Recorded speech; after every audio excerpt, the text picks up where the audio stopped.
Hello, my name is Charles Sanders and I'm a personal injury lawyer with the Rose Sanders Law Firm. Now, I want you to imagine this. You're driving along, you're stopped at the light. Boom, you're rear-ended very, very hard. Now, the first thing that's on a lot of people's mind is, should I call the ambulance?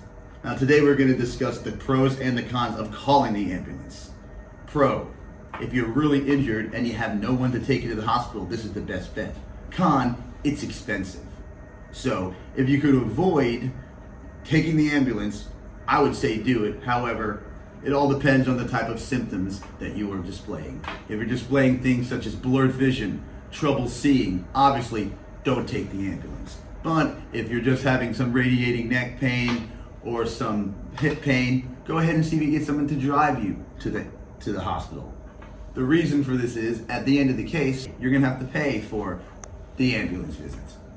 At most law firms and at Rose Sanders Law Firm, we will negotiate your ambulance bill. However, in my experience, I believe every single time I have ever done one of these cases, the ambulance bill is the one bill I cannot negotiate. So if you've been in a car accident and you need help and guidance, don't forget to give us a call at the Rose Sanders Law Firm at 713-221-3773.